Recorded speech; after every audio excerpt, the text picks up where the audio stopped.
இயேசுவே நன்றி. ஹalleluya. praise the lord, praise you, Jesus. thank you Jesus. உமது இரத்தத்தால் எங்களுக்கு கழுவும் ஆண்டவரே, தூய்மையாக்கும் விடுதலை தாரும், அனைத்து மனக்கட்டு உடைக்கப்படுத்தும் ஆண்டவரே. Bind and cast every unclean spirit, Father, mighty name of Jesus. Mother Mary, intercede for us. Hail Mary, full of grace. The Lord is with thee. Blessed are you amongst women, blessed is the fruit of thy womb, Jesus. இன்னைக்கு சாலமோனின் ஞான நூல் 16வது அதிகாரத்தில் தியானிக்கின்றோம். இந்த 16வது அதிகாரத்தில் நம்ம ஒரு முக்கியமான விஷயம் நம்ம வந்து சிந்திக்க ஆண்டவர் அழைக்கின்றார். அதுல முக்கியமான ஒரு வசனம் அப்படின்றது எப்படி நமக்கு நோய்களை பற்றி சாலமோனின் ஞானம் 16வது அதிகாரத்தில் அதுல 12, 13 எடுத்து வாசிங்க அப்படின்னா நோய்கள் எப்படி வந்து நீங்குகின்றது அப்படின்றத அதுல போட்டு வாசிக்கிறீங்களா? சாலமோனின் ஞானம் 16. பச்சிலையோ களிம்போ அவர்களுக்கு நலமளிக்கவில்லை. ஆனால் ஆண்டவரே, உமது சொல்லே எல்லா மனிதருக்கும் நலமளிக்கிறது. வாழ்வின் மேலும் சாவின் மேலும் உமக்கு அதிகாரம் உண்டு. மனிதர்களை பாதாளத்தின் வாயில் வரை கொண்டு செல்கிறீர், மீண்டும் அங்கிருந்து கொண்டு வருகிறீர். ஆமீன். Praise the Lord. ஆமீன். Praise the Lord. வாழ்வும் சாவும் கடவுள் கரத்தில் இருக்கின்றது. அதை வந்து நம்ம தெளிவா புரிஞ்சுக்கணும். அது வந்து சில விஷயங்கள்லாம் வந்து ரொம்ப ஆச்சரியமா கூட இருக்கிற சூழ்நிலைகள்லாம் பார்த்துருக்கேன்.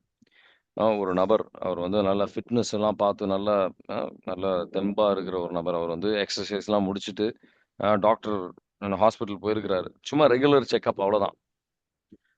ரெகுலர் செக்அப் பண்ணிக்கிட்டு இருக்கிறதுக்காக வெயிட் பண்றாரு, அவ்வளோதான். வெயிட் பண்ற நேரத்திலே ஹாஸ்பிட்டல்லையே வைத்து அவர் வந்து இறந்துட்டார். அவருக்கு பெரிய ஒரு வருஷம் இந்த வந்து செக்அப்லாம் பண்ற நபர் தான். மனித வாழ்வும் சாவும் வந்து கடவுளின் கரத்தில் இருக்கு. கடவுளின் கரத்துல நம்ம செய்யற விஷயங்கள்னாலயோ நம்ம எப்படி அதுக்காக நம்ம வந்து நல்ல உடல்ல வந்து நம்ம பார்த்துக்க கூடாது அப்படின்றது கிடையாது. இதோட பொருள் அப்படின்றது நம்ம கடவுளின் கரத்துல இருக்கு. நம்ம இதை சாப்பிட்டதுனாலே கடவுளுடைய ஆசீர்வாதத்தினால அந்த எண்ணிக்கை, இந்த எவ்வளவு நாள் வாழ்வோம் அப்படின்ற எண்ணிக்கை கடவுளின் கரத்தில் இருக்கு. வாழ்வும் சாவும் எல்லாம் வந்து கடவுளின் கரத்தில் இருக்கின்றது அப்படின்றத இந்த முதல் முக்கியமான விஷயத்தை நம்ம புரிஞ்சுக்கணும்.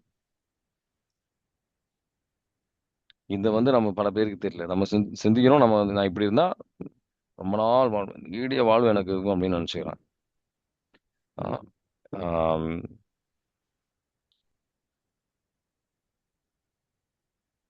நீடிய வாழ்வு நமக்கு இருக்கும். இந்த மாதிரி செஞ்சா, இந்த மாதிரி சாப்பிட்டா, அந்த மாதிரி வந்து வாழ்ந்தா, எக்ஸசைஸ் பண்ணா நீடிய வாழ்வு இருக்கும் அப்படின்னு நினைச்சுக்கிற நிறைய பேர் இருக்கிறாங்க.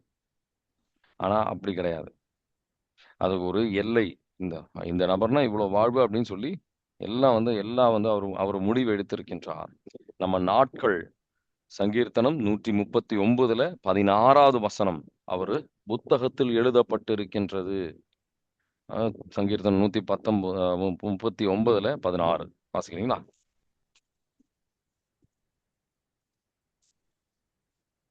நூத்தி 139:16. உம் கண்கள் கருமுலையில் என் உறுப்புகளை கண்டன. நீர் எனக்கு குறித்து வைத்துள்ள நாட்கள் எல்லாம் எனக்கு வாழ்நாள் எதுவுமே இல்லாத காலத்திலேயே உமது நூலில் எழுதப்பட்டுள்ளன. ஆமேன். Praise the Lord. ஆமேன். Praise the Lord. நமக்குரிய காலங்கள் கடவுளுடைய புத்தகத்தில் எழுதப்பட்டு இருக்கின்றது. இந்த கண்ணிலையில் நம்ம இந்த ஒரு வசனத்துடைய அடிப்படையில் நம்ம வந்து இப்ப நம்ம வாசிச்ச வசனங்களை வாசிக்கணும். அதுக்காக டாக்டர்கிட்ட போகக்கூடாதுன்னு, நம்ம உடம்ப பார்த்துக்க கூடாது அப்படின்றது கிடையாது. அது ஒரு தேவைதான். சீராக்கின் புத்தகத்திலையும் போட்டிருக்கும். 38வது அதிகாரம் 1 4 வரைக்கும் எடுத்து வாசித்தீங்கன்னா, கடவுள் தான் இந்த மருந்தெல்லாம் உருவாக்கினது. ஆனா அது சுகம் தருவதும் சுகம் தராம இருப்பதும் வந்து கடவுளின் கரத்தில் இருக்கின்றது, வார்த்தையில் இருக்கின்றது. வாசிங்க. உன் தேவைக்கு ஏற்ப மருத்துவர்களுக்கு உரிய மதிப்பு வழங்கு. ஆண்டவரே அவர்களை படைத்தார். உன்னத இறைவனே நலம் அருள்கிறார். மன்னர் அவர்களுக்கு பரிசு வழங்குகிறார். மருத்துவரின் அறிவாற்றல் அவர்களை தலைநிமிர்ந்து நடக்கச் செய்கிறது. பெரியோர்கள் முன்னிலையில் அவர்கள் வியந்து பாராட்ட பெறுவார்கள். ஆண்டவர் நிலத்திலிருந்து மருந்து வகைகளை படைத்தார். அறிவுத்திறன் கொண்டோர் அவற்றை புறக்கணிப்பதில்லை. ஆமீன். Praise the Lord. ஆமீன். Praise the Lord. ஸோ பிபிலியத்தை பொறுத்தவரையில் நோய் இருக்கும்போது நம்ம எப்படி செயல்படணும்? மருத்துவர்கிட்ட போகணும், தேவைதான். ஆனா விபிலியத்தை பொறுத்தவரையில் எப்படி நோய் வரும்போது என்ன செய்யணும்? யாக்கோபின் நூல் 5வது அதிகாரம் 14-15. யாருக்காவது நோய் இருக்கா? அப்போ திருச்சபையில் இருக்கின்ற மூப்பர்களை அலையுங்க அப்படின்னு வாசிக்கிறீங்களா? யாக்கோபு 5:14-15. உங்களுள் யாரேனும் நோயுற்றிருந்தால் திருச்சபையின் மூப்பர்களை அழைத்து வாருங்கள். அவர்கள் ஆண்டவரது பெயரால் அவர் மீது எண்ணெய் பூசி இறைவனிடம் வேண்டுவார்கள். நம்பிக்கையோடு இறைவனிடம் வேண்டும்போது நோயுற்றவர் குணமாவார். ஆண்டவர் அவரை எழுப்பி விடுவார். அவர் பாவம் செய்திருந்தால் மன்னிப்பு பெறுவார். ஆமீன். Praise the Lord. ஆமீன். Praise the Lord. இதை வாசிக்கும் போது உங்களுக்கு என்ன ஞாபகம் வருது? திருச்சபையில நமக்கு இருக்கிற ஒரு ஒரு அருள் சாதனம், இறக்கும் தருவாயில் இருக்கிறவங்களுக்கு நம்ம அதை அதிகமா கொடுக்குறோம். என்னுடைய நண்பர் ஒருத்தர், அவர் இந்த இறக்கும் தருவாயில் இருக்கிற ஒரு அருள் சாதனம், அனாயிண்டிங் ஆஃப் த சிக் ஆங்கிலத்துல சொல்லுவாங்க. அப்ப அவங்க குருத்தோர்கள் வராங்க. அவருடைய அப்பா 80 வயசு கிட்ட இருக்கும்.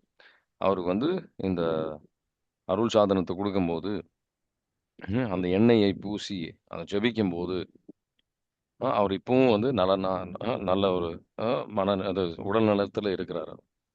நேத்தி கூட நான் அவரை பார்க்குற ஒரு சூழ்நிலை கடவுள் கொடுத்தாரு. அதனால இந்த உடல் நலம் அப்படின்றதுக்குன்னு ஒரு கடவுள் ஒரு முறையை வைத்திருக்கின்றார். இந்த ஜெபம் மட்டும்ன்றது இல்லை, ஆனா ஜெபத்திற்கு ஒரு முக்கிய விஷயம் இருக்கு. இந்த ஒரு அருள் சாதனம், அனாயிண்டிங் ஆஃப் த சிக், அது சாவர நிலைமையில இருக்கும்போது தான் நம்ம பெற்றுக்கொள்ளணும்னு அவசியம் கிடையாது. ஒரு சீரியஸான ஒரு கஷ்டம் இருக்குன்னா நமக்கு ஒரு குருத்துவர் நமக்கு அந்த ஒரு அபிஷேக தைலத்தை வைத்து ஜெபிக்கலாம். இந்த ஒரு அருள் சாதனம் பல வாட்டி நம்ம எத்தனை வாட்டி வேணா கேட்டாலும் அவங்க தருவாங்க. ஆனா இயேசு கிறிஸ்து இந்த நோய் நீங்குவதை பற்றி என்ன சொல்றாரு? அவர் ஒரு மிக முக்கியமான நோக்கம், அவர் ராஜ்யம் மிக முக்கியமான ஒரு அடையாளம். மத்தேயு 4வது அதிகாரம் 23வது வசனத்துல தெளிவாக போட்டிருப்பாரு. வாசிக்கிறீங்களா? மத்தேயு 4:23.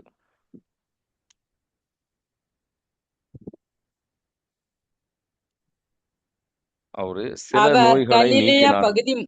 வாசிங்க. அவர் கலிலேயா பகுதி முழுவதும் சுற்றி வந்தார். அவர்களுடைய தொழுகை கூடங்களில் கற்பித்தார். விண்ணரசு பற்றிய நற்செய்தியை பறைசாற்றினார்.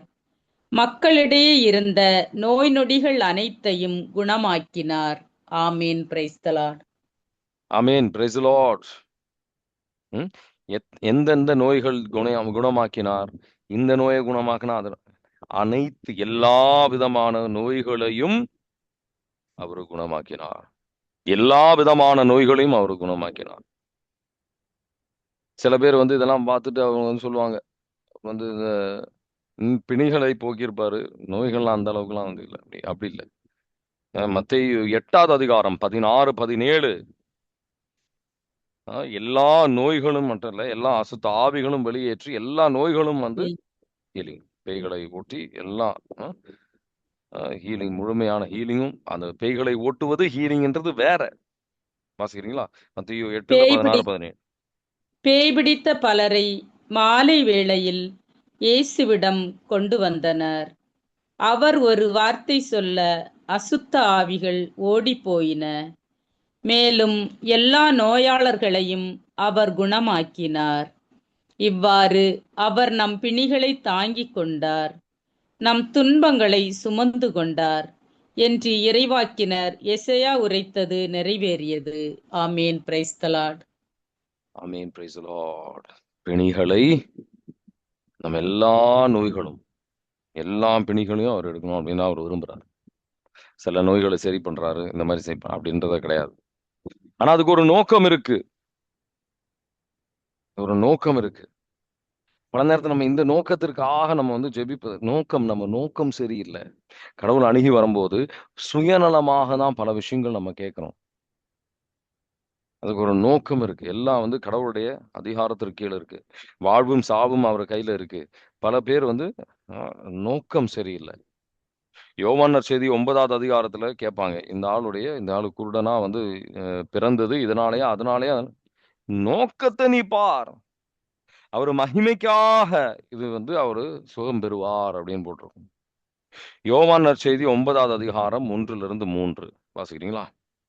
இயேசு சென்று கொண்டிருக்கும்போது பிறவியிலேயே பார்வையற்ற ஒருவரை கண்டார்.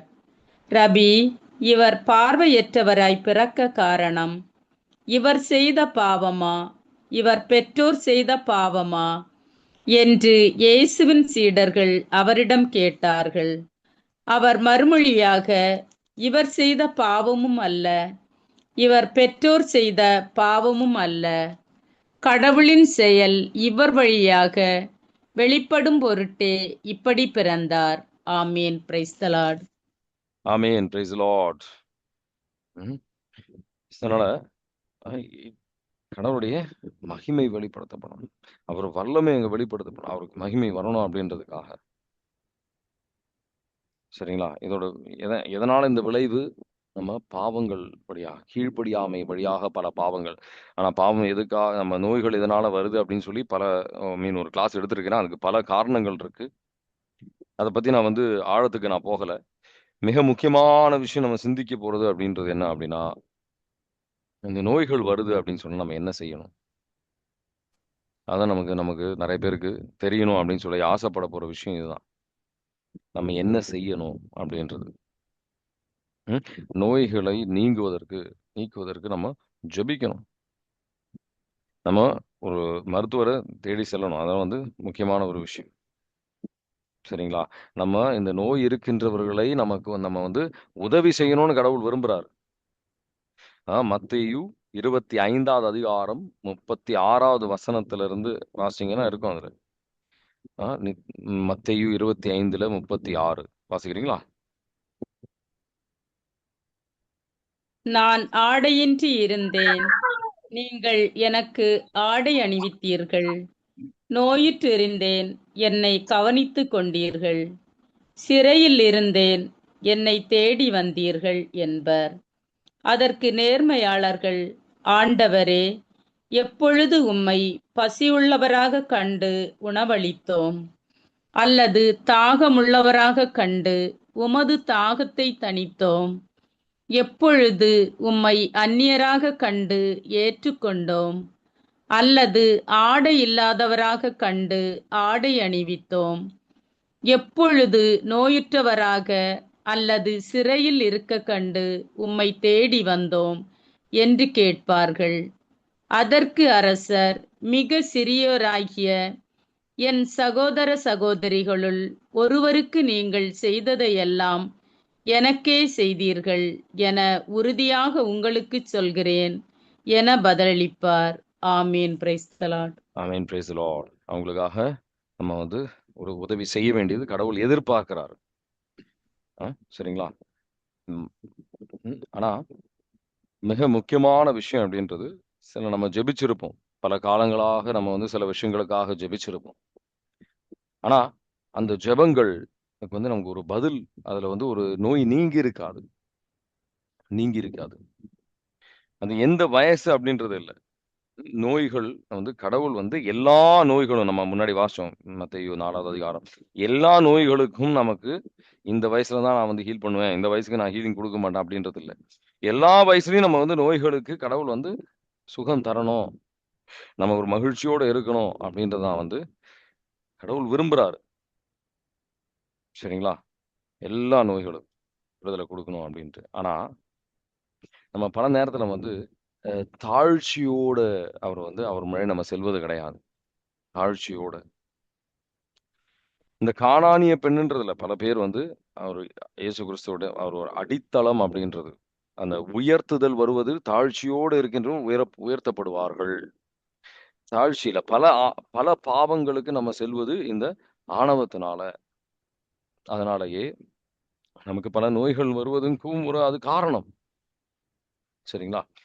மத்தேயு 15வது அதிகாரத்துல 22 28 வரைக்கும் நீங்க எடுத்து வாசித்தீங்க அப்படின்னு சொன்னா, மத்தேயு 15ல 22 28. அவற்றின் எல்லை பகுதியில் இல்ல இல்ல வாழ்ந்து வாசிக்க வேணாம், நமக்கு நேரம் இல்லை. அதனால மிக முக்கியமான விஷயம் நீங்க புரிஞ்சுக்க வேண்டியது அப்படின்றது, அவரு அவர் வந்து பல நேரத்துல மதிக்கவே இல்லை அவங்கள, அந்த பெண்மணியை மதிக்கவே இல்லை. முட்டி போட்டு கேக்குறாங்க, ஆண்டவரே நான் உதவி செய்ய மாட்டவரே அப்படின்னு. நாய்களுக்கு இது வந்து பிள்ளைகளுக்கு கொடுக்க வேண்டிய நாய்களுக்கு கொடுக்க கூடாதுன்றது கூட அவங்க அவர் சொல்றாரு. ஆனாலும் வந்து அவர் இரக்கத்தை அவர் கேட்கிறார். உங்க நம்பிக்கை பெரிது அப்படின்றது மட்டும் இல்லை, அவங்க தாழ்ச்சியும் பெரிதாக இருந்தது. அந்த நோய் உடனே வந்து அவங்களுக்கு நீங்கிடுச்சு அப்படின்னு. பல நோய்கள் இந்த மாதிரி வந்து நீங்குவதை நான் பார்த்துருக்கிறேன். நம்ம பல நேரத்துல வந்து நீங்க ஆண்டவரே நீங்க இதை வந்து சுகப்படுத்தி தான் ஆகணும், போராடுங்க அப்படின்ற மாதிரி நம்ம வந்து டிமாண்ட் பண்றோம், கட்டாயப்படுத்துறோம் கடவுளை. தாழ்ச்சியோடு ஜெபிப்பது மிக முக்கியம், மிக முக்கியம். கடவுள் அதிகமா எதிர்பார்க்கிற விஷயம் இந்த தாழ்ச்சியோடு ஜெபிப்பது அப்படின்றது. இந்த தடை பல பேருக்கு தடையாக இருக்கிறது இந்த வந்து ஆணவம், இந்த தாழ்ச்சி இல்லாததுனாலதான். கடவுளுடைய கிருபையை பெறணும்னா தாழ்ச்சியோட. யாக்கோபு 4வது அதிகாரம் 6வது வசனம். ஆண்டவர்கிட்ட இந்த கிருபையை நாடுறீங்க, இந்த ஹீலிங், நோய் நீங்கணும், சில கட்டுகள் உடையணும், சமாதானம் வரணும்னா முதல் விஷயம் தாழ்ச்சியோட. யாக்கோபு 4:6 வாசிக்கிறீங்களா? மனித உள்ளத்திற்காக கடவுள் பேராவலோடு ஏங்குகிறார். அதற்கு அவர் அளிக்கும் அருளோ மேலானது என மறைநூல் சொல்வது வீணென நினைக்கிறீர்களா? ஆகவே செருக்குற்றோரை அவர் இகழ்ச்சியுடன் நோக்குகிறார், தாழ்நிலையில் உள்ளவர்களுக்கோ கருணை காட்டுவார் என்று மறைநூல் உரைக்கிறது. ஆமேன். Praise the Lord. ஆமீன். Praise the Lord. முதல் அப்போ இந்த தாழ்ச்சி இல்லாததுதான் மிகப்பெரிய தடை என்ன கேட்டீங்கன்னா. ரெண்டாவது ஒரு அப்படின்றது தடை அப்படின்றது என்ன அப்படின்னா, கடவுள் கிருபையை பெறுவதற்கு என்ன அப்படின்னு தடை அப்படின்னு பாத்தீங்கன்னா, இந்த ஒரு அறிவின்மை. நமக்கு தெரியல எல்லா நோய்களும் கடவுள் நீக்குவார் அப்படின்றது நமக்கு பல நேரத்துல தெரியல. அப்படியே தெரிஞ்சாலும் இந்த தாழ்ச்சியோட ஜெபிக்கணும்ன்ற நமக்கு தெரியும். நம்ம வந்து பிடிவாதத்தோட ஜெபிச்சுட்டு இருக்கிறோம், கீழ்ப்படியாம சோர்வடைகிறோம் ஜெபத்துல. விடாமுயற்சியோடு ஜெபிக்கணும் அப்படின்ற விஷயம் நமக்கு பல நேரத்துல பல பேருக்கு தெரியல. இந்த அவர் வந்து அதெல்லாம் பார்ப்பார் அவர். ஹோசேயா 4வது அதிகாரம் 6வது வசனம் அதுல போட்டிருக்கும், என் மக்கள் அழிவது அறிவின்மையால். எப்படி ஜெபிக்கணும்னு நமக்கு தெரியல. சீடர்கள் எப்படி ஜெபித்தாங்கன்னு நம்ம பாக்குறது இல்ல. ஹோசேயா 4:6 வாசிக்கிறீங்களா?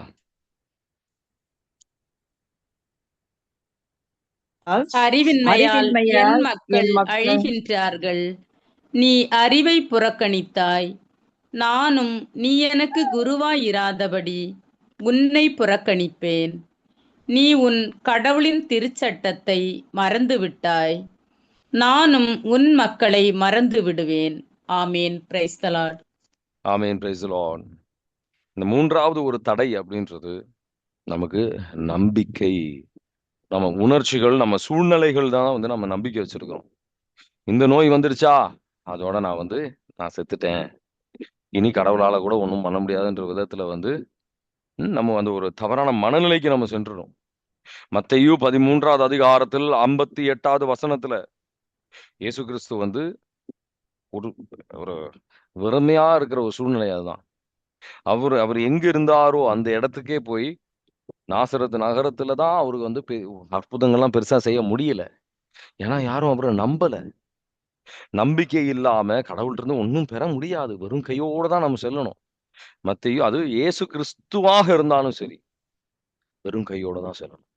மத்தேயு 13:58 வாசிக்கிறீங்களா? அவர்களுக்கு நம்பிக்கை இல்லாததால் அவர் அங்கு பல வல்ல செயல்களை செய்யவில்லை. ஆமீன். Praise the Lord. Price the Lord. நம்பிக்கை இருக்கும்போது பெரிய பெரிய வல்லமையான விஷயங்கள் கடவுளால செய்ய முடியும். நம்ம வந்து எனக்கு நம்பிக்கை இருக்கு பிரதர் அப்படின்னும். 5 நிமிஷம் ஜெபிச்சுட்டு 6வது நிமிஷம் வந்து இது நடக்குமா, இது சரி ஆகுமா அப்படின்ற சந்தேகங்களுக்கு நம்ம இடம் கொடுக்கிறோம் அப்படின்னா நம்பிக்கை முழுமை அடையல. முழுமையான நம்பிக்கை சந்தேகம் இல்லாம விடாமுயற்சியோடு கடவுளை உங்களால முடியாதது, கடவுளால் இயலாது ஒன்றுமில்லை என்று அறிக்கையிட்டு அவர் நாமத்தில் ஜெபிக்கும் போது அந்த விடுதலை வரும். பல என் வாழ்க்கையில் நோய் நீங்குவதை பார்த்திருக்கேன். என் பல பேருடைய வாழ்க்கையில வந்து நோய் நீங்குவதை நான் பார்த்திருக்கேன். கடவுளுடைய வல்லமை அவர் வெளிப்படுத்தணும், நோய் நீங்கணும், நம்ம சாத்தனுடைய ஒரு விதமான கட்டுகளிலும் நம்ம வாழக்கூடாதுன்னு அவர் விரும்புறாரு.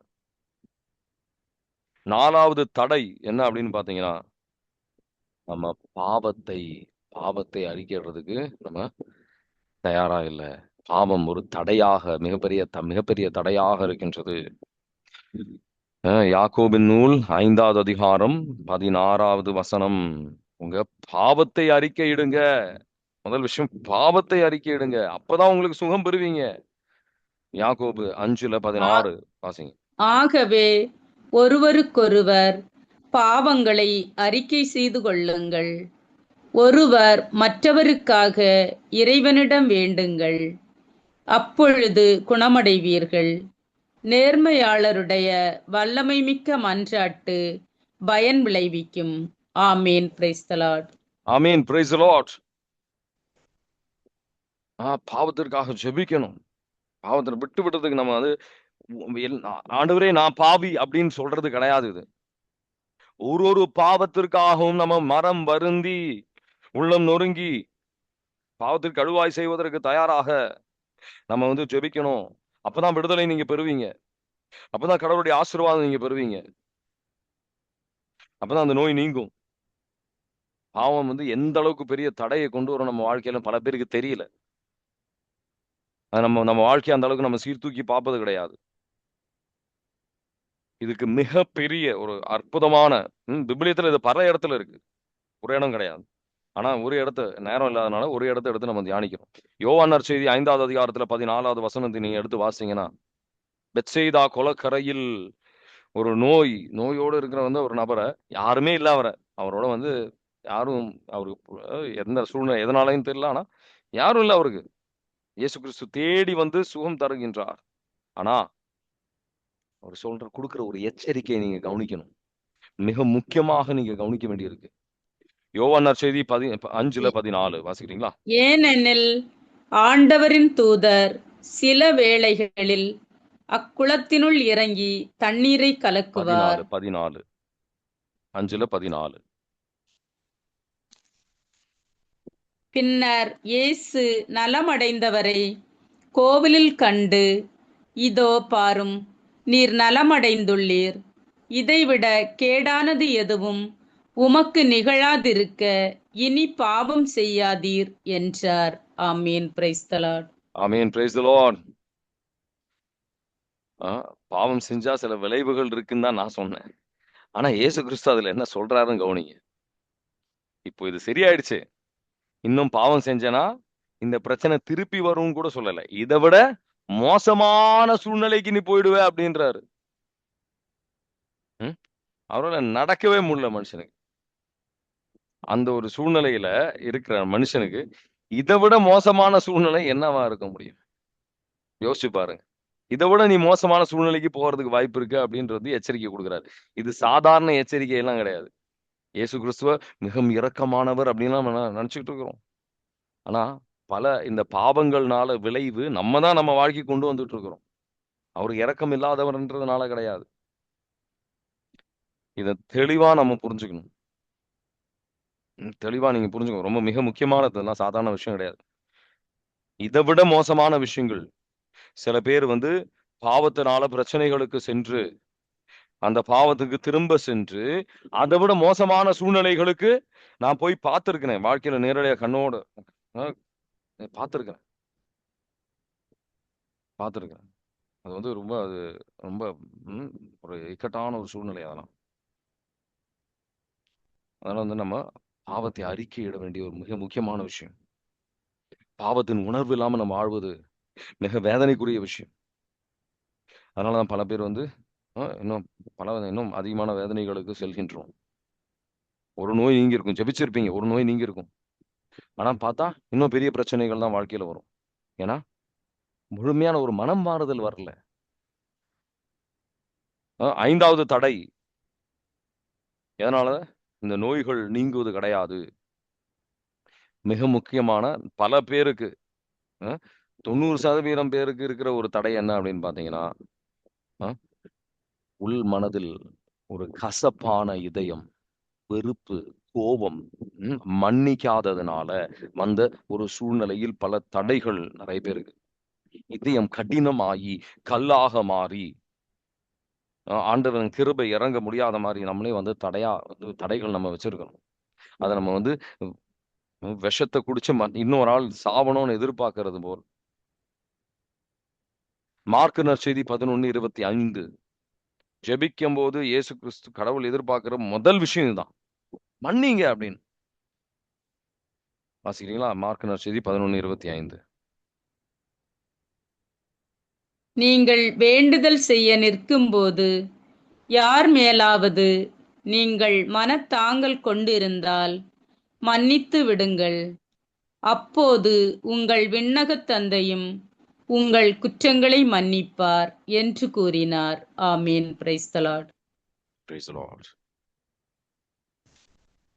சில பேர் வந்து அத மன்னிக்கிறதுக்கு முடிவெடுக்கிறது தயாராக இல்ல. ஆனா நோய் மட்டும் நீங்கணும். அது ஒரு உணர்ச்சியின் அடிப்படைக்கு அடிமையாகி, அதுல சாத்தான் செயல்படுறான்னு புரிஞ்சுக்காம, பல கட்டுகளுக்கு சென்று, இன்னும் அதிகமான வேதனைகள் தான் சென்று கொண்டிருக்கின்றோம்.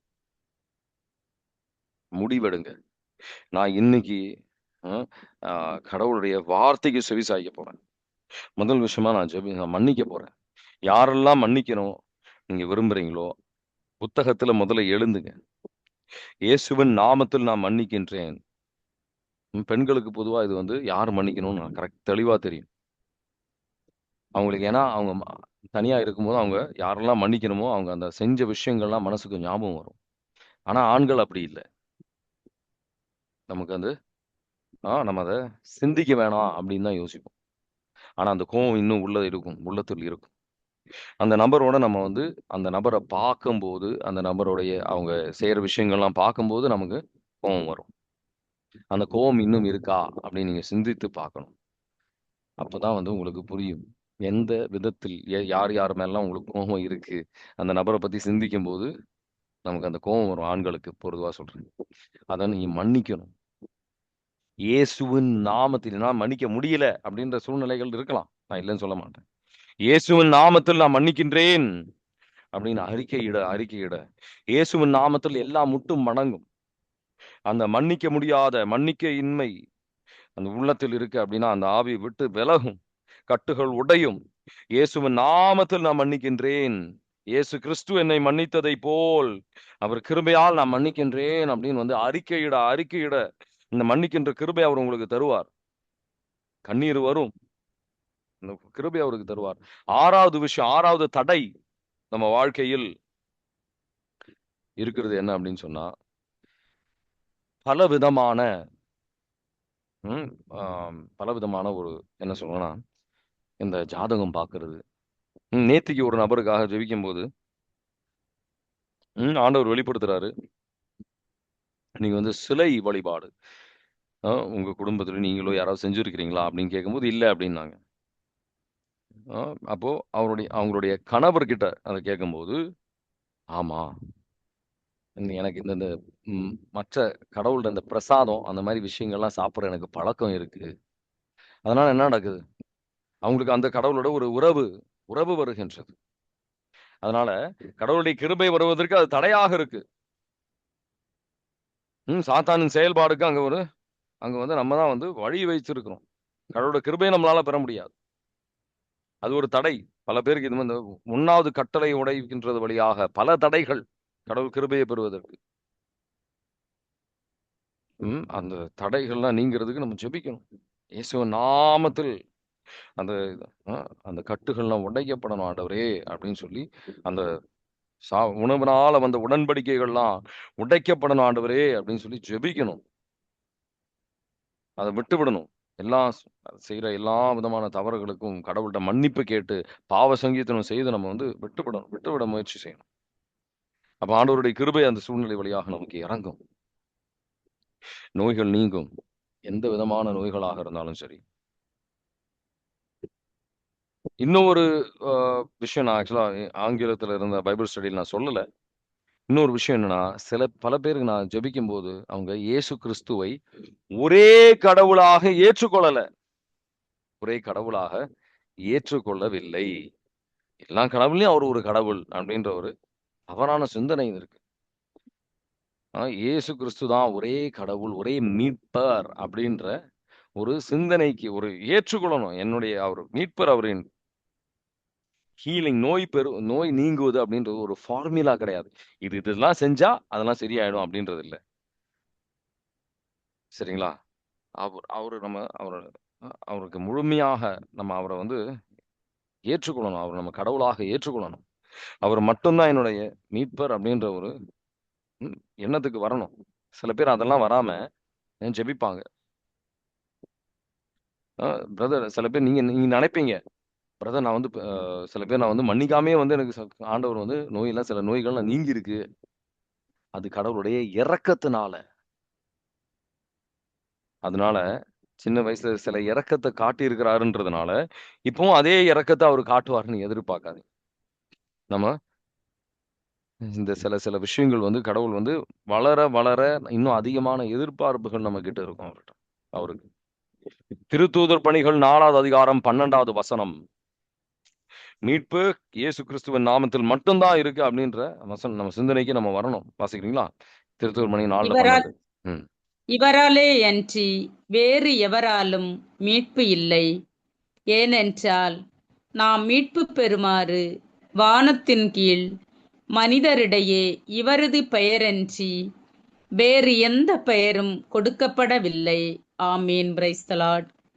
ஆமீன். Praise the Lord. புரிந்து கொள்ள ஆண்டவர் வந்து அழைக்கிறார். இன்னொரு முக்கியமான ஒரு வசனம் ஆண்டவர் வந்து சிந்திக்க அழைக்கின்றது என்ன அப்படின்னா, சரிங்களா, இது ஒரு நீங்க இது அறிக்கையிடணும். இயேசு கிறிஸ்து மட்டும்தான் என்னுடைய கடவுள், ஒரே கடவுள் அப்படின்ற ஒரு எண்ணத்துக்கு நீங்க வரணும். பிலிப்பியர் 2வது அதிகாரம் 9 - 11 எடுத்து வாசிச்சு பார்த்தீங்கன்னா, எல்லா நாமமும் இயேசு கிறிஸ்து முட்டி போடணும் அப்படின்ற ஒரு விஷயம் இருக்கு. இயேசு கிறிஸ்து தான் என்னுடைய கடவுள் அறிக்கை இடணும். அது கடவுள் எதிர்பார்க்கின்றார். அவர் தான் என்னோட ஒரே மீட்பர் அப்படின்ட்டு. இந்த விஷயம் சாதாரண விஷயம் அப்படின்றது இல்லை. பிலிப்பியர் 2:9-11 வாசிக்கிறீங்களா? எனவே கடவுளும் அவரை மிகவே உயர்த்தி எப்பெயருக்கும் மேலான பெயரை அவருக்கு அருளினார். ஆகவே இயேசுவின் பெயருக்கு விண்ணவர், மண்ணவர், கீழுலகோர் அனைவரும் மண்டியிடுவர். தந்தையாம் கடவுளின் மாட்சிக்காக இயேசு கிறிஸ்து ஆண்டவர் என எல்லா நாவுமே அறிக்கையிடும். ஆமீன். Praise the Lord. ஆமீன். Praise the Lord. சில சூழ்நிலைகள் நான் கவனிச்சிருக்கிறது என்ன அப்படின்னா, அவங்களுக்கு சில நோய்கள் இருக்கும். சில நோய்கள் இருக்கும். அவங்க டாக்டர்கிட்ட கூட போயிருப்பாங்க. ஆனா டாக்டருக்கு வந்து என்னதான் வந்து எம்ஆர்ஐ எடுத்து பல எக்ஸ்ரே எடுத்து இதை எடுத்து பல மருந்துகள்லாம் கொடுத்து பார்த்துருப்பாங்க.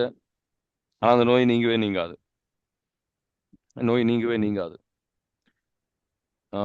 அவங்களுக்கு இது வேற சில பல அடையாளங்களும் இருக்கு. தூக்கத்துல சில பிரச்சனைகள் இருக்கும். தூங்கும் போது சில கெட்ட கனவுகள் வரும். அது மாதிரி அது வந்து அந்த இது எவ்வளவு வருஷம் இருக்கு அதெல்லாம் கூட பொறுத்து இருக்கு, அந்த கனவு வர்றது, அந்த பல விஷயங்கள்லாம். ஆனா இந்த நோய் நீங்காதது அப்படின்ட்டு நம்ம வந்து டாக்டர்கிட்ட போயிட்டும் நோய் நீங்காம இருக்கிறது, அவங்களுக்கு ஒரு நோயும் வந்து இருக்காது. டாக்டர்கிட்ட போகும்போது அவங்க நோயே இல்லைன்ற மாதிரி தான் சொல்லுவாங்க. அது ஒரு அடையாளம். இந்த சில ஏவல்களாக இருக்கலாம், சில அசுத்த ஆவிகள்னால வர ஒரு கட்டாக இருக்கலாம். சரிங்களா?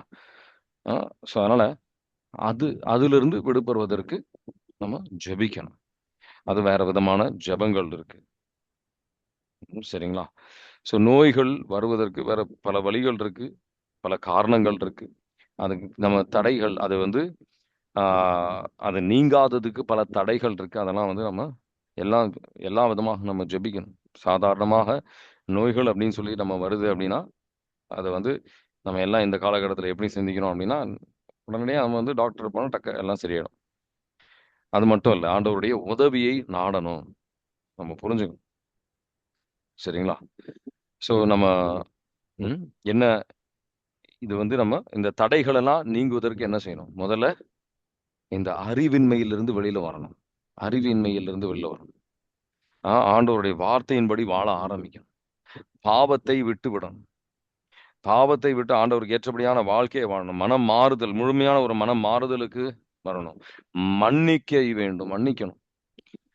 அந்த பில்லிசூனிய கட்டுகள் இருக்குன்னா அதுல இருந்து விடுபடுறதுக்காக நம்ம ஜெபிக்கணும். அப்போ ஆண்டவர் வந்து அந்த நோய் நீங்கும். ஆனா நோய் நீங்குவது அப்படின்றது எல்லாருக்கும் ஒரே விதமாக நடக்காது.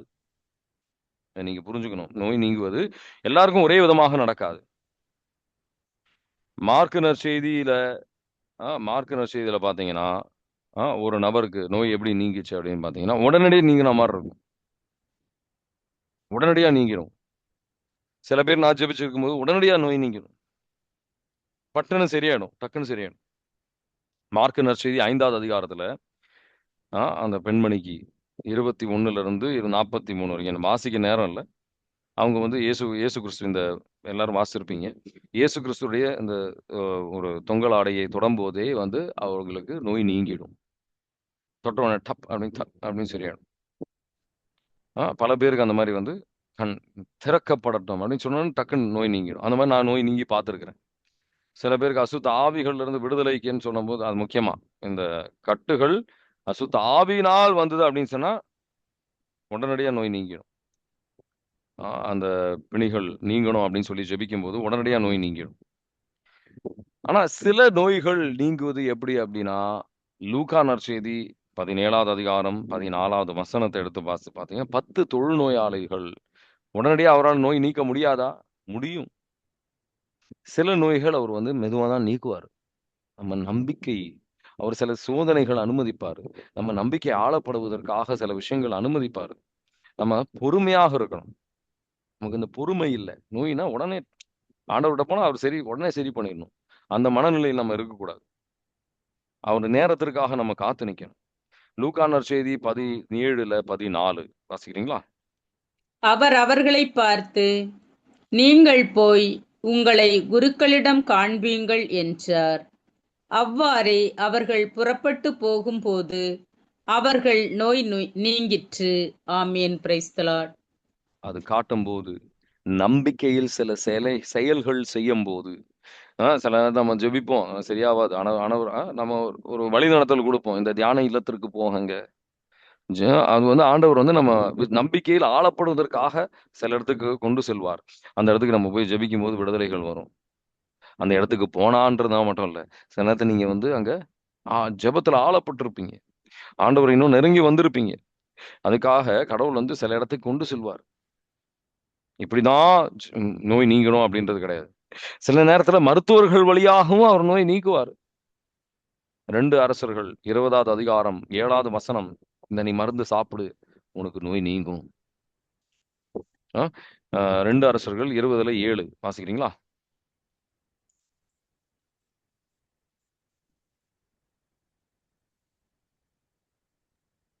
அப்பொழுது ஏசாயா, ஓர் அத்தி பழ அடை கொண்டு வாருங்கள் என்றார்.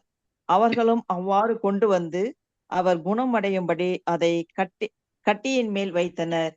எசேக்கியா ஏசாவை நோக்கி, ஆண்டவர் எனக்கு நலம் அளிப்பார் என்பதற்கும் 3ஆம் நாள் நான் கோவிலுக்கு செல்வேன் என்பதற்கும் அவர் எனக்கு என்ன அடையாளம் கொடுப்பார் என்று கேட்டார். ஆமேன். Praise the Lord. போதும். தேங்க்யூ. ஸோ அங்க பாத்தீங்கன்னா அந்த ஒரு ஆண்டவர் வந்து சில பொருட்கள் வழியாகவும் ஹீலிங் தருவார். சரிங்களா? அதை நான் இல்லைன்னு சொல்ல மாட்டேன், தருவார். சரிங்களா? அதெல்லாம் தவறு கிடையாது. ஆண்டவர் எதிர்பார்க்கிற விஷயம்தான். ஆனா நீங்க அது விதவிதமாக ஆண்டவர் வந்து செயல்படுவார். அது எப்படி செயல்படுவாருன்னு வந்து ஜெபத்தை நம்ம புரிஞ்சுக்கலாம். ஆனா முக்கியமான விஷயம் அப்படின்றத நீங்க வந்து சில பேர் உங்களுக்கு அதான் ஒரு ஒரு விதத்தை ஒரு ஒரு விஷயத்துக்கு ஒரு ஒரு விதமாக ஒரு ஹீலிங் நடக்கும். ஒரு விதமாக ஹீலிங் நடக்கும். சில பேருக்கு நீங்க ஜெபிச்சுட்டு இருந்திருப்பீங்க, காலங்கள் வருஷங்களாக ஜெபிச்சுட்டு இருப்பீங்க. இந்த தடைகள் இருக்கான்னு நீங்க பார்க்கணும். முதல் விஷயம், இந்த தடைகள் இருக்கின்றதா? இன்னைக்கு நம்ம தியானித்த 7, 8 தடைகள் இருக்கு. அந்த தடைகள் இருக்குதா அப்படின்னு நீங்க சிந்திக்கணும். சரிங்களா? முழுமையான மனம் மாறுதலுக்காக நீங்க வர்றதுக்காக ஜெபிக்கணும். இதுல வசனங்களை வைத்து ஜெபிக்கணும்னு நீங்க விரும்புறவங்க நிறைய பேர் இருக்கிறீங்க. நான் இது பல பேருக்கு சொல்லியிருக்கிறேன். 1 பேதுரு 2வது அதிகாரத்துல 24வது வசனம். இந்த வசனத்தை வைத்து நீங்க ஜெபிக்கலாம். இந்த வசனத்தை உங்களுக்கு பர்சனலைஸ், உங்களுக்கு ஏற்றபடியாக மாற்றி நீங்க ஜெபிக்கலாம். சரிங்களா? வாசிக்கிறீங்களா? 1 பேதுரு 2:24.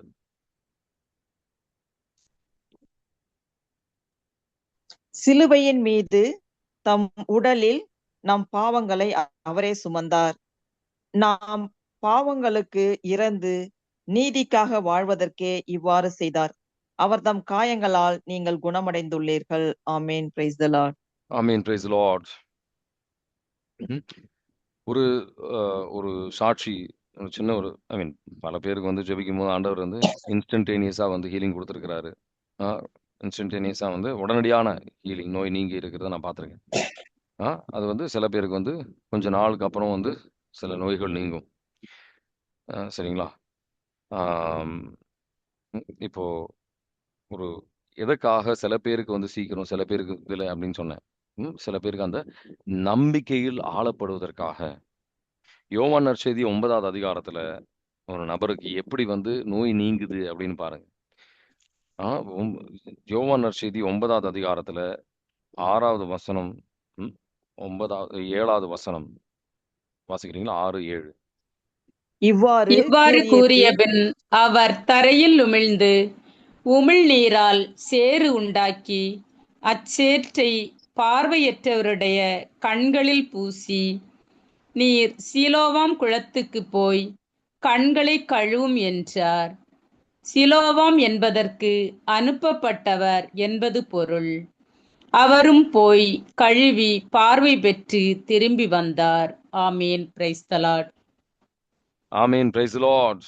நீங்க நல்லா கவனிச்சீங்க அப்படின்னா எல்லாருக்கும் வந்து ஒரே விதமான ஹீலிங் கிடையாது. கண் தெரியாதவர்கள் பல பேர் வந்திருக்காங்க. பத்தமேயஸ் பல பேர் வந்து ஆண்டவர்கிட்ட வந்திருக்காங்க. உடனடியா நோய் நீங்க தான் பார்த்துருப்போம். ஆனா இங்க இவருக்கு பார்த்தீங்கன்னா ஆல்ரெடி இவர் குருடு அப்படின்னு சொல்லி எல்லாரும் பார்த்துருப்பாங்க. ஆனா அது மட்டும் இல்லாம கண்ணுல என்னவோ வச்சு கண்ணுல வச்சுக்கிட்டு ஒரு முட்டாள் மாதிரி ஒரு இடத்துக்கு நடந்து போய் அதை வந்து கழுவ வேண்டிய ஒரு சூழ்நிலை. கண்ணு கழுவ வேண்டிய ஒரு சூழ்நிலை, ரொம்ப ஒரு இக்கட்டான சூழ்நிலைக்கு அவரு போறாரு. இங்க கடைசியில பாத்தீங்கன்னா அவருடைய நிலைமை எப்படி அப்படின்னா எந்த அளவுக்கு அவர் கஷ்டப்படுறாரு பாத்தீங்கன்னா, அவருடைய சினகாக், அந்த தொழுகை கூடத்திலிருந்து அவர் வெளியேற்றப்படுகின்றார். ரொம்ப ரொம்ப அவமானம், ரொம்ப கஷ்டப்படுறாரு, ரொம்ப வேதனைக்கு சொல்கின்றார். சரிங்களா? இயேசு கிறிஸ்துவுக்காக ஒரு சாட்சியாக பல இடத்துல அவர் நிக்கிறார். சில நோய்கள் உடனடியாக நீங்கல அப்படின்றது காரணம் என்ன அப்படின்னா, நம்ம எவ்வளவுக்கு வந்து கஷ்டப்பட்டு சில நோய்கள் நீங்குது அப்படின்னா அவ்வளவுக்கு இயேசு கிறிஸ்துக்காக நம்ம சாட்சியாக நிற்போம். இந்த ஒரு இடத்துல மட்டும்தான் இவர் எந்த அளவுக்கு சாட்சியாக நின்றிருக்கிறார் அப்படின்னு பாத்தீங்கன்னா, கடைசியில இவர் மட்டும்தான் இயேசு கிறிஸ்துவை நோய் நீங்கி ஆராதித்தார் அப்படின்னு போட்டிருக்கும். யோவான் நற்செய்தி 9:38. சில விஷயங்கள் நீங்க ஜெபிக்க வந்து நடக்காத மாதிரியே தான் இருக்கும். ஒரு மாற்றமும் இல்லாத மாதிரி இருக்கும். ஆனா அதுல உங்களுக்குள் ஒரு மாற்றம் வந்துகிட்டு இருக்குன்னு நீங்க உங்களால புரிஞ்சுக்க முடியுதா? ஆண்டவர் வந்து சிந்திக்க அழைக்கிற விஷயம் தான். யோவான் நற்செய்தி 9:38. அவர் ஆண்டவரே, நம்பிக்கை கொள்கிறேன் என்று கூறி அவரை வணங்கினார். ஆமீன். Praise the Lord. ஆமீன். Praise the Lord. அவரை வணங்கினார், ஆராதித்தார். வர்ஷிப், ஆராதனைக்கு அவர் செல்கின்றார். சில பேருக்கு மட்டும்தான் விபிலியத்துல இந்த நற்செய்தியில பாத்தீங்கன்னா அவ்வளவு பேர் வந்து இவர் ஆராதிக்கல. இந்த அளவுக்கு வர்ஷிப் அப்படின்னு சொல்லி ஆங்கிலத்துல வந்து வர்ஷிப்ட் ஹிம் அப்படின்னு போட்டிருக்கு. இந்த வர்ஷிப் அப்படின்ற விஷயம் நடக்கிறது அப்படின்றது எல்லாருக்கும் நடக்கல. சரிங்களா? அதான் பிரச்சனைங்க.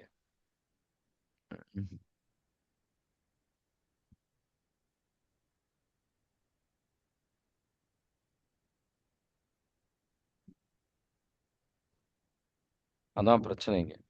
ஆனா அந்த எவ்வளவுக்கு நீண்டு நீண்டு போகின்றதோ அவ்வளவுக்கு கடவுள் வந்து சாட்சியாக அவர் பயன்படுத்துவார். புரியுதுங்களா?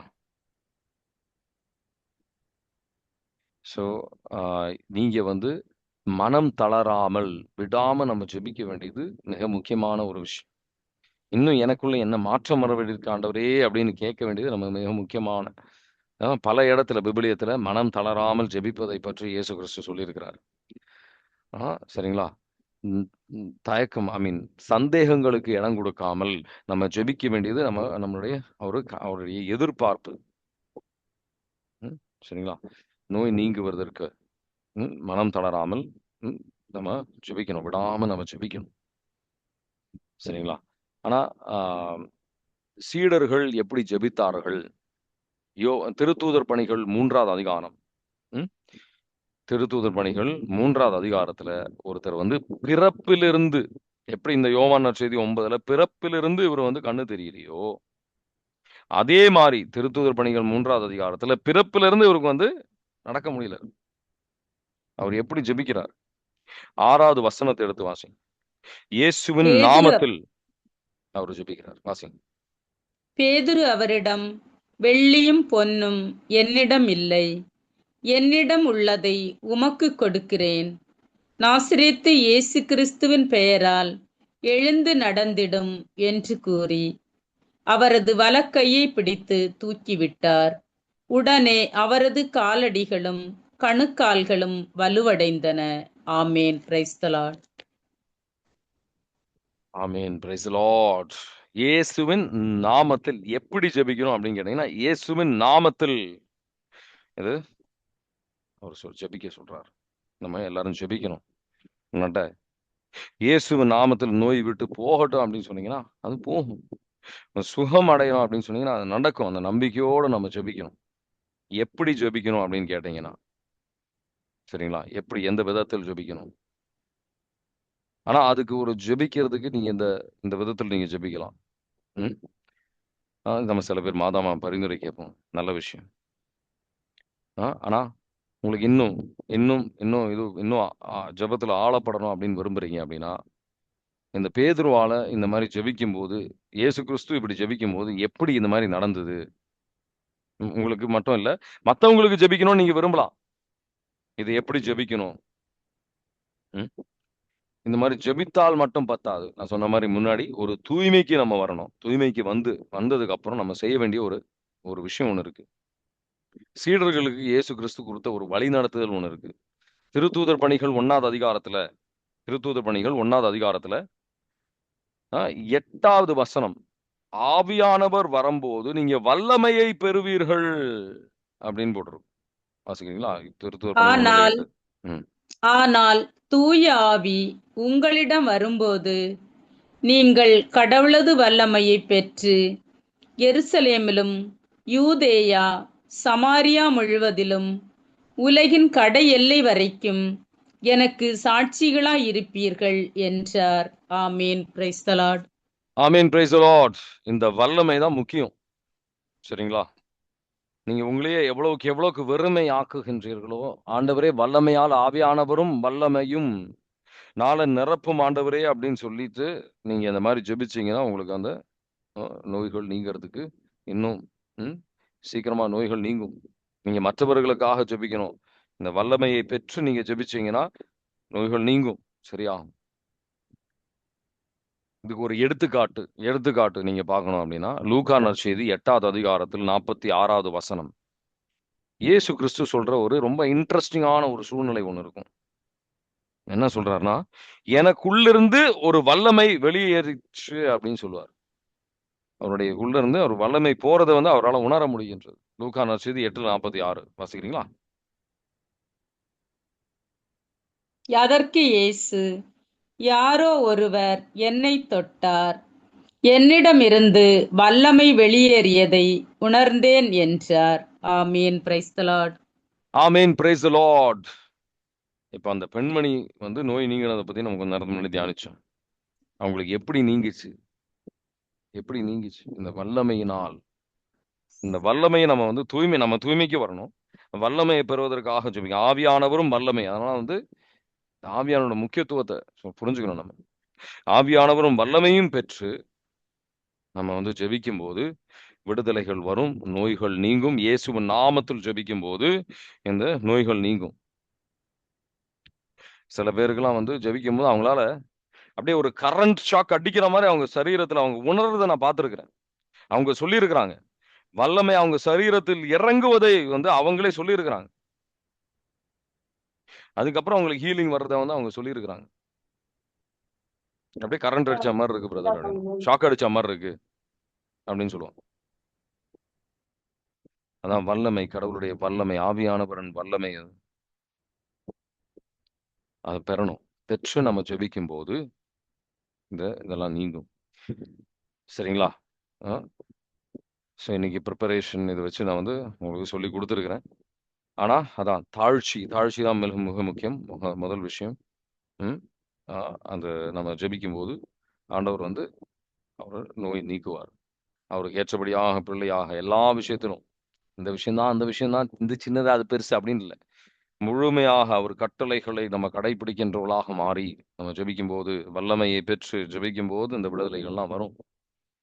இன்னைக்கு தியானித்த விஷயங்கள்ல உங்களுக்குன்றதை மட்டும் கிடையாது, உங்களை அவர் பயன்படுத்துவார். ஆண்டவருக்கு நான் அது என்ன நோக்கம், கடவுளை மகிமைப்படுத்துவேன், இந்த நோய் நீங்கினதுக்கு அப்புறம் ஆண்டவரே நான் உங்களுக்கு சாட்சியாக இருப்பேன் அப்படின்ற ஒரு எண்ணத்தில் கரெக்டான நோக்கம் முக்கியம். மோட்டிவேஷன், எதற்காக இந்த நோய் உங்களுக்கு நீங்கணும், ஆண்டவரே நான் உங்களுக்கு சாட்சியாக இருப்பேன், அந்த மாதிரி சாட்சியாக இருப்பேன்ற மனநிலையில நீங்க ஜெபித்து பாருங்க. உங்களுக்காக நான் வாழுகின்ற பிள்ளையாக நான் மாறுவேன் அப்படின்னு அந்த நோக்கத்துல ஜெபிச்சு பாருங்க, உங்களுக்கு இந்த நோய் நீங்கும். இந்த இன்னைக்கு தியானித்த விஷயங்கள் அது உங்களுக்குன்றது உங்க பிள்ளைகளாக இருக்கலாம், உங்க குடும்பத்தார் வேற யாராவது இருக்கலாம், நோய்கள் நீங்கும். இன்னைக்கு தியானித்த விஷயங்கள் ஏதாவது கேள்வி இருக்கா?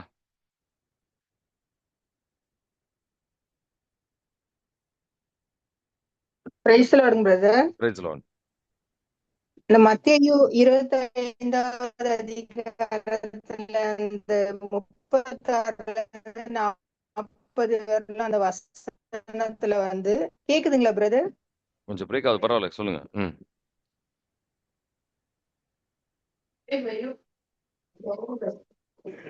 அந்த வசனத்தை வச்சு ஜெபிக்கிறோம் இல்லைங்க பிரதர், அது வந்து நோயாளிகளுக்காக ஜெபிக்கணுமா, அவங்களுக்கு ஜெபிக்கிறதுனால நம்மளுக்கு நோய் நீங்குங்களா பிரதர்? இல்ல, அந்த வசனத்தை வச்சு ஜெபிக்கிறதுக்காக கிடையாது, ஒரு வழி நடத்துதல். நோயுற்று இருக்கிறாங்களா அவங்களுக்கு போய் நீங்க ஒரு ஆறுதலாக இருக்கணும் அப்படின்னு சொல்லி கடவுள் எதிர்பார்க்கிறாரு. புரியுதுங்களா?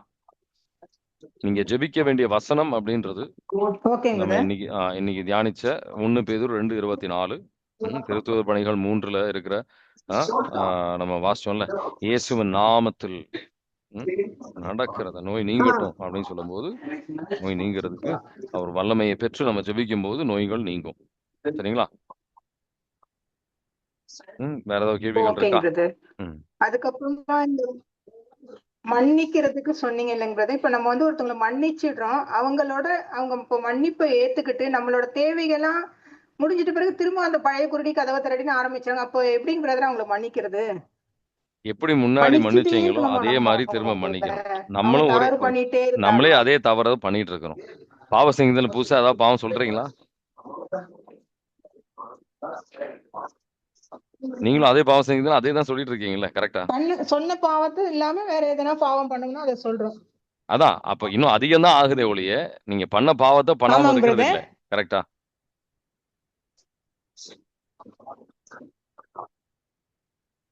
கரெக்ட் தானே? ஆமா. சோ நம்ம வந்து செய்யற பாவங்கள் நம்ம வந்து அந்த அளவுக்கு சிந்திக்கிறது இல்ல, மத்தவங்க பாவம் தான் அதிகமா நான் சிந்திக்கிறோம். எப்படி நம்ம பாவத்தை கடவுள் மன்னிக்கணும்னு நம்ம எதிர்பார்க்கிறோமோ, எவ்வளவு பாவங்கள் செஞ்சாலும் கடவுள் மன்னிக்கணும்னு எதிர்பார்க்கிறோம்ல,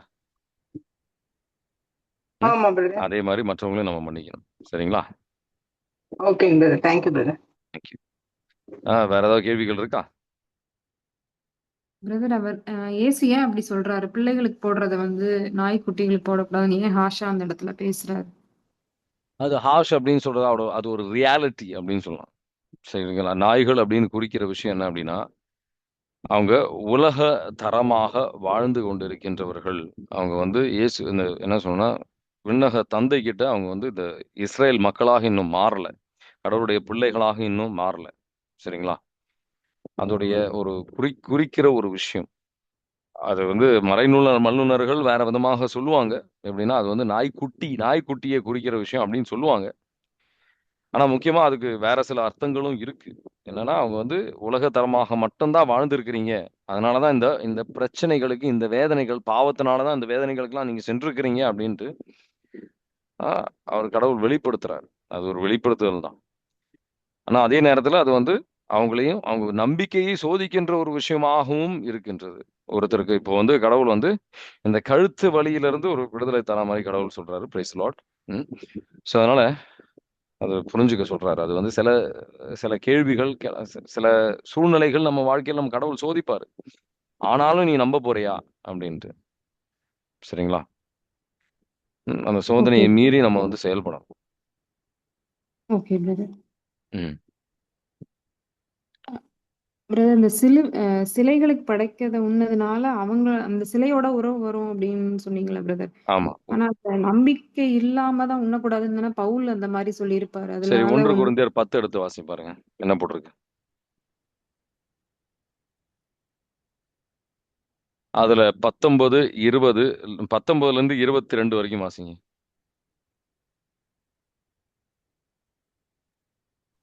எனவே சிலைகளுக்கு படைக்கப்பட்டவற்றை அல்லது சிலைகளை சிலைகளை பொருட்படுத்த வேண்டுமென்றோ சொல்கிறேன்.